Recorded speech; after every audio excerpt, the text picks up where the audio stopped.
নিয়ে এলাম একটা সন্ধ্যার টিফিন আজকে। তো দেখো বন্ধুরা, এখানে ছিল একটা বান, যে পাউরুটিগুলো হয় সেইগুলো আমি একটু পিস পিস করে কেটে নিলাম।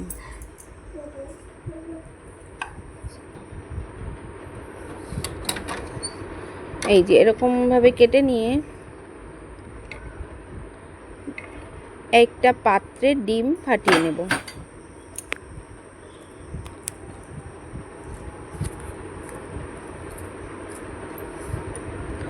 এই দেখো ডিম ফাটিয়ে নিয়েছি, আর ডিমটা দেখো কুসুম একদম হলুদ। এটা কিন্তু আমাদের এখানকার রত্নাখালের ডিম।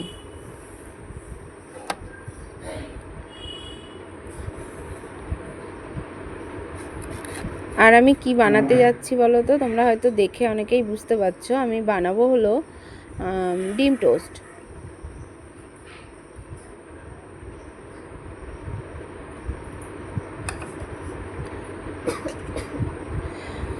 এটা খেতে ভীষণ ভালো লাগে, অনেকেই খেয়েছো হয়তো।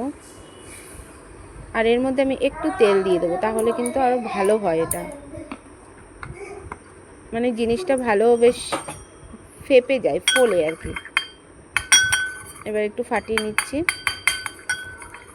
সন্ধ্যাবেলায় হোক বা সকালে হোক, ব্রেকফাস্টে আর কি, আর নয়তো বাচ্চাদের টিফিনে স্কুলেও দিয়ে দেওয়া যায় আর কি। এবার আমি এক এক করে এগুলোকে দেখো ভেজে নেব। তেমন কিছুই না, একদম নর্মালভাবে বানানো যায়, সবাই বানাতে পারি আমরা। তবু আমি বানিয়েছিলাম, তাই একটু তোমাদের সঙ্গে শেয়ার করছি। আর কিছুক্ষণ আগেই আমি না গ্যাসে রান্না করেছিলাম, তো তার জন্য আমি গ্যাস মুছে পারিনি। একবারে ভাবছিলাম এটা বানিয়ে তারপর গ্যাস পরিষ্কার করে নেব, গ্যাস ওভেনটা আর কি। তারপর আমি তেল দিয়ে দিলাম।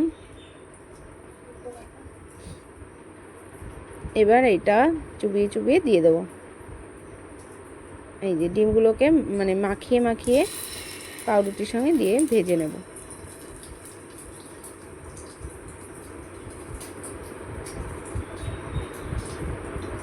ঠিক একই পদ্ধতিতে সবগুলোকে এরকমভাবে দিয়ে দেবো, আর সাইড থেকে আবারও একটু তেল দিয়ে দেবো।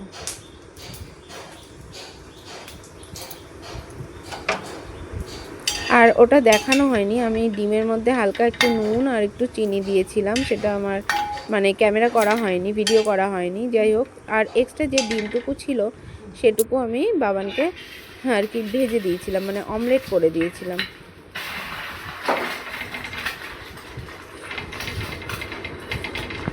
তো কেমন লাগলো তোমরা অবশ্যই কমেন্টে জানিও। এটা আমি মাঝে মধ্যেই বানাই আমার সোনা বাবানের জন্য। তো এই দিন মনে হলো, মানে দুদিন আগে আমি এটা করেছিলাম, তো মনে হলো একটু ক্যামেরাবন্দি করি, তোমাদের সঙ্গে শেয়ার করব। বা এই